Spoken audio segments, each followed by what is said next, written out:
민수기 9장 1절에서 14절까지 충분하게 기도하고 가세요. 그 시간이 많아서 충분한 게 아니라 만족하고 가시기 바랍니다. 근데 그 만족의 기준은 하나님이십니다. 내가 원하는 만큼이 아니라 하나님이 원하는 만큼 기도하시기 바랍니다. 5분을 기도해도 깊이 하나님 경험하시고, 아까 말씀드린 것처럼 불편한 거, 좀 서운한 거, 속상한 거, 오늘 아침에 딱 일어날 때부터 생각났던 것들 있다면 다 내려놓고 가시기 바랍니다. 그거 붙잡고 갈 마음이면 새벽 할 필요 없어요. 그죠? 네. 처음에 불편하면 그냥 앉았을 때 그때 사라지시면 돼요. 그때 하나님께 다 토해내시고, 지난번 말씀드린 대로 그냥 원망도 하시고 하나님한테 솔직하게 다 고백하세요. 그리고 우리 그 믿음 가져야 됩니다. 하나님께 구한 건 하나님 책임지신다. 그 믿음 가지고 기도하시기 바랍니다. 정말로 그러시기 바랍니다. 하나님 반드시 채우시니까요. 9장 1절에서 14절 말씀, 그리고 오늘 읽을 건 8장과 9장입니다. 8장 9장 읽어보시면 되고요. 9장 1절에서 14절 같이 읽겠습니다. 애굽 땅에서 나온 다음에 첫째 달에 여호와께서 시내 광야에서 모세에게 말씀하여 이르시되 이스라엘 자손에게 유월절을 그 정한 기일에 지키게 하라. 그 정한 기일 곧 이달 14째 날 해 질 때에 너희는 그것을 지키되 그 모든 율례와 그 모든 규례대로 지킬지니라. 모세가 이스라엘 자손에게 명령하여 유월절을 지키라 하매 그들이 첫째 달 14째 날 해질 때에 시내 광야에서 유월절을 지켰을 때 이스라엘 자손이 여호와께서 모세에게 명령하신 것을 다 따라 행하였더라. 그때에 사람의 시체로 말미암아 부정하게 되어 유월절을 지킬 수 없는 사람들이 있었는데 그들이 그날에 모세와 아론 앞에 이르러 그에게 이르되 우리가 사람의 시체로 말미암아 부정하게 되었거니와 우리를 금지하여 이스라엘 자손과 함께 정한 기일에 여호와께 헌물을 드리지 못하게 하심은 어찌함이니까. 모세가 그들에게 이르되 기다리라. 여호와께서 너희에게 대하여 어떻게 명령하시는지 내가 들으리라. 여호와께서 모세에게 말씀하여 이르시되 이스라엘 자손에게 말하여 이르라. 너희나 너희 후손 중에 시체로 말미암아 부정하게 되든지 먼 여행 중에 있다 할지라도 다 여호와 앞에 마땅히 유월절을 지키되 둘째 달 14째 날 해질 때에 그것을 지켜서 어린 양의 무교병과 쓴 나물을 아울러 먹을 것이요 아침까지 그것을 조금도 남겨두지 말며 그 뼈를 하나도 꺾지 말아서 유월절 모든 율례대로 지킬 것이니라. 그러나 사람이 정결하기도 하고 여행 중에도 잊지 아니하면서 유월절을 지키지 아니하는 자는 그 백성 중에서 끊어지리니 이런 사람은 그 정한 기일에 여호와께 헌물을 드리지 아니하였음즉 그의 죄를 담당할지며 만일 타국인이 너희 중에 거류하여 여호와 앞에 유월절을 지키고자 하면 유월절 율례대로 그 규례를 따라서 행할지니 거류민에게나 본토인에게나 그 율례는 동일한 것이니라. 아멘. 8장 말씀은 레위인에 대한 성별을 말하고 있고요. 레위인은 이렇게 구별돼서 하나님께 드려진 사람이다 라는 것에 대해서 규정하기 위해서 임의로 하는 것은 아니지만 말로 말하는 거하고 눈으로 보여주는 게 다르잖아요. 저 사람들 구별된 사람들이야 라는 것을 사람들 앞에서 증표로 보여주는 장면, 그게 바로 8장입니다. 그리스도인들은 보여지는 사람이어야 돼요. 네, 그냥 단지 내가 말로 나 그리스도인이야 라고 말해서 사람들에게 증명할 수 있는 방법이 없잖아요. 예, 우리가 삶으로 그리스도인임을 증명할 수 있기를 바랍니다. 유일한 방법은 하나님께 예배하고 있는 사람이라는 그 증표가 드러나게 하는 겁니다. 근데 그 기준이 뭘까? 그 기준이 바로 9장 1절부터입니다. 같이 한번 볼까요? 같이 읽겠습니다. 애굽 땅에서 나온 다음 해 첫째 달에 여호와께서 시내 광야에서 모세에게 말씀하여 이르시되, 여기 시내 광야에 동그라미를 좀 쳐놓으세요. 이게 중요해요. 왜냐하면 모세도 생각하지 못했던 거거든요. 궁금해지는 건 그때 날짜 계산을 어떻게 했을까? 하루하루 계산은 분명 보면 누군가 하고 있었다는 거잖아요. 그렇죠? 1년 365일을 계산하고 있는 거니까. 그리고 벌써 1년이 지났다고. 그때 당시에는 이제 365일이라는 이 날짜 개념이 있었고, 그 날짜에 따라서 1년이라는 횟수를 누군가는 계수를 했고, 그리고 1년이 됐다는 얘기죠. 실질적으로 1장부터 8장까지 이야기는 이 9장 1절 이후가 됩니다. 인구를 계수하고 출정하고 출발하고, 사실은 이 얘기는 1장부터 9장까지는 9장 1절에서 14절 이후에 일어난 일이고, 그리고 그 후에 15절부터 23절까지 일이 일어나는 것, 그렇게 보시면 좋을 것 같아요. 왜냐하면 인구조사가 먼저 되고 6월절을 지킨 게 아니라 6월절을 지키고 인구조사하고 출발했기 때문에 그렇습니다. 그래서 이 6월절 사건에서 제일 중요한 건 시내 광야라는 장소가 돼요. 왜냐하면 이거는 6월절을 지킬 만한 환경이 아니기 때문에 그래요. 사람들이 생각해도 에이 뭐 벌써부터 라고 생각할 만한 장소에서 주께서 6월절을 지키라고 말씀하셨다는 겁니다. 저와 여러분이 장소의 핑계가 되지 않기를 간절히 바랍니다. 환경의 피해가 되지 않았으면 좋겠어요. 아직은 환경이 안 돼서, 아직은 여건이 안 돼서 11조 못하겠고, 아직은 여건이 안 돼서 예배 못 드리겠고, 아직은 내가 준비가 안 돼서 새벽 예배 못 하겠고, 그리고 아직은 준비가 안 돼서 신앙생활 못 하겠다라는 핑계가 없어야 된다는 겁니다. 그게 이 시내 광야에서 예배하라는 하나님의 첫 번째 명령이고요. 그리고 두 번째 9장 2절입니다. 같이 읽어볼게요. 이스라엘 자손에게 6월절을 그 정한 기일에서 둥그름을 해주세요. 첫 번째는 장소 불문, 환경 핑계대지 말 것, 그리스도인으로 드러날 수 있는 방법입니다. 너희가 그리스도인이라면 마땅히 장소와 환경에 핑계대지 말고 예배해야 된다. 근데 두 번째, 그 정한 기일에 예배해야 된다. 그렇게 하고 다음과 같이 이야기합니다. 3절 말씀 같이 한번 읽어보겠습니다. 그 정한 기일 곧 이달 14째 날에 해질 때에 너희는 그것을 지키되 그 모든 율례와 그 모든 규례대로 지킬지니라. 거기에 동그라미 했어요. 모든 율례와 모든 규례대로. 상황이 안 된다고 그 시간을 지나서 하나님의 때에 어겨가며 예배하지 말고 그 장소에서 그때에 하나님의 방법으로 예배할 수 있어야 된다는 겁니다. 근데 이 얘기를 하고 있는 모세조차도 우리가 예배 드릴 수 있는 환경이 되나? 아직은. 왜냐하면 성막을 채 만들지도 이제 막 완성해서 이제 첫 예배 한번 드렸는데 이제 갑자기 이 6월절을 사람들에게 인식도 안 된 상태에서 그럼에도 해야 된다. 그러면서 백성들에게 말했을 때 백성의 마음은 더 오죽했을까요?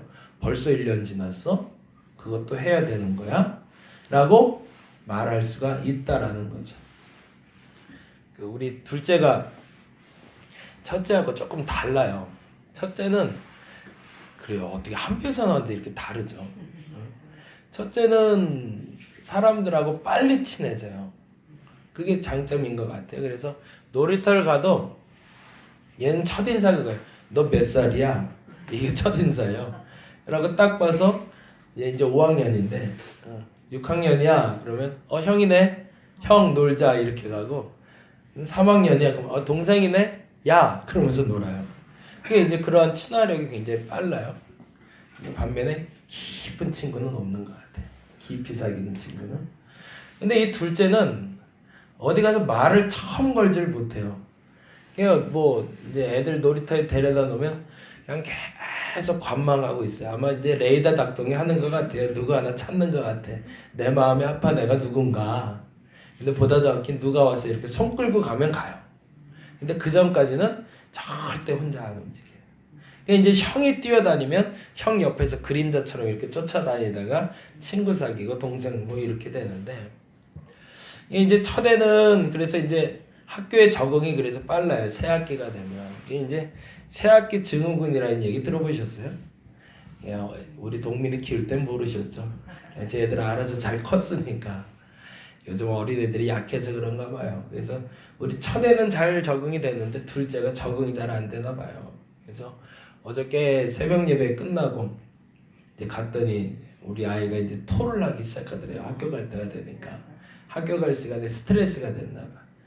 그래서 딱 그 시간에 토를 탁 기가 막히게 하는 바람에 조금 일찍 했거나 늦게 했으면 학교에서 했을 텐데 근데 애가 참고 있다가 엄마 딱 들어오는 거 보고 엄마가 어제 이제 교통 안전하고 왔거든요.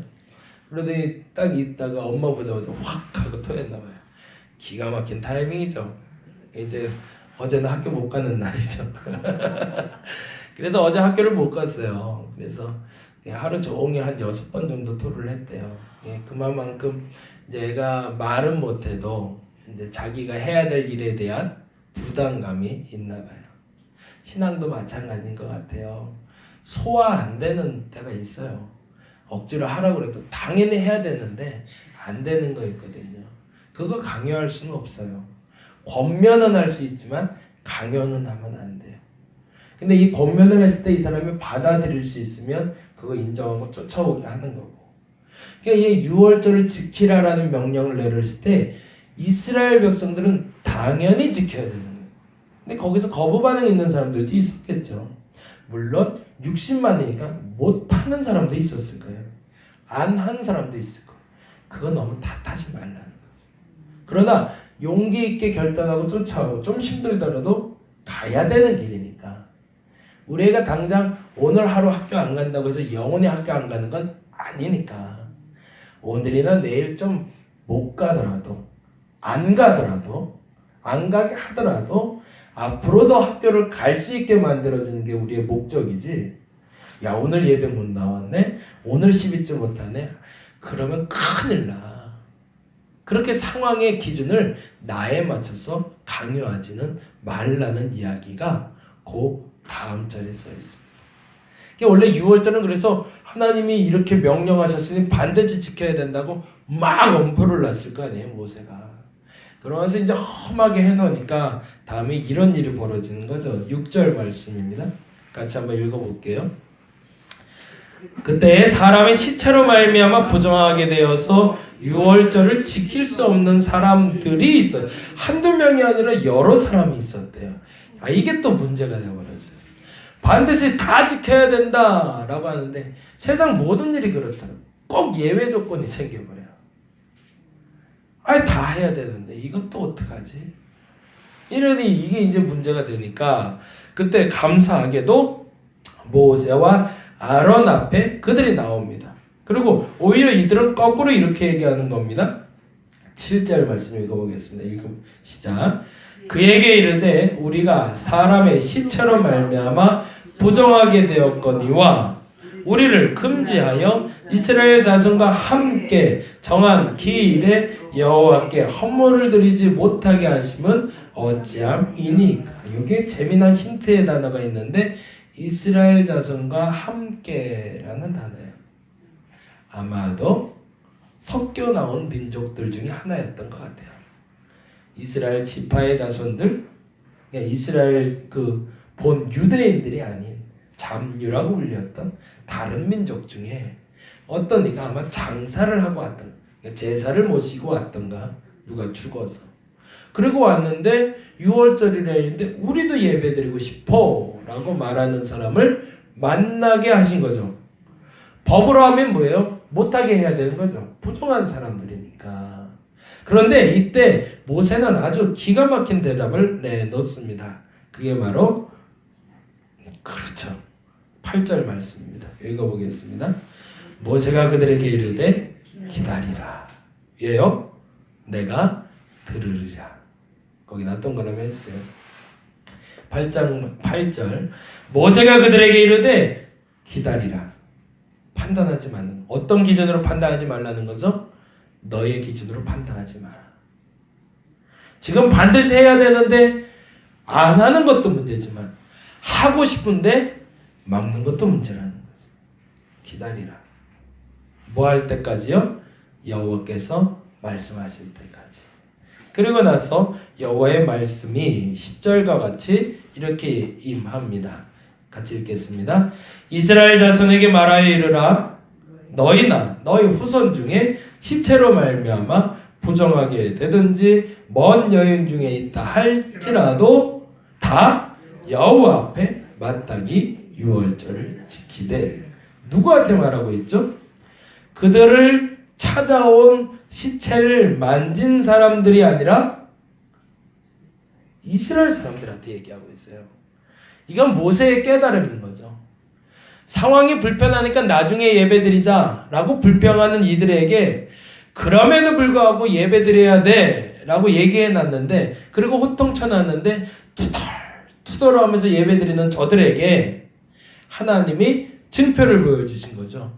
봐라, 너희들은 그 편한 상태에서 예배 드리라고 하는데 안 하는데 저들은 시체를 만지고 와서 예배 드릴 수 없다고 하는데도 예배 드리고 싶댄다.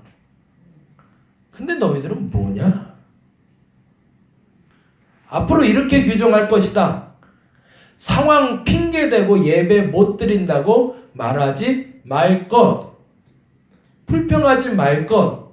저들은 부정한 몸을 가지고도 예배하고 싶어 왔으니 앞으로 너희들 중에서도 혹여 부정하다고 해서 먼 여행 중에 있다는 핑계를 대면서 예배 안 드리겠다고 말하는 일이 없도록 해라. 이 얘기를 듣고 있는 이스라엘 백성들이 얼마나 찔림이 됐을까요? 아이, 또 이렇게 하나님이 우리에게 말하시는구나 라고 깨닫게 됐겠죠. 저와 여러분에게 두 가지의 핑계가 사라질 수 있기를 바랍니다. 믿음이 약한 자에겐 기다려 주시기 바랍니다.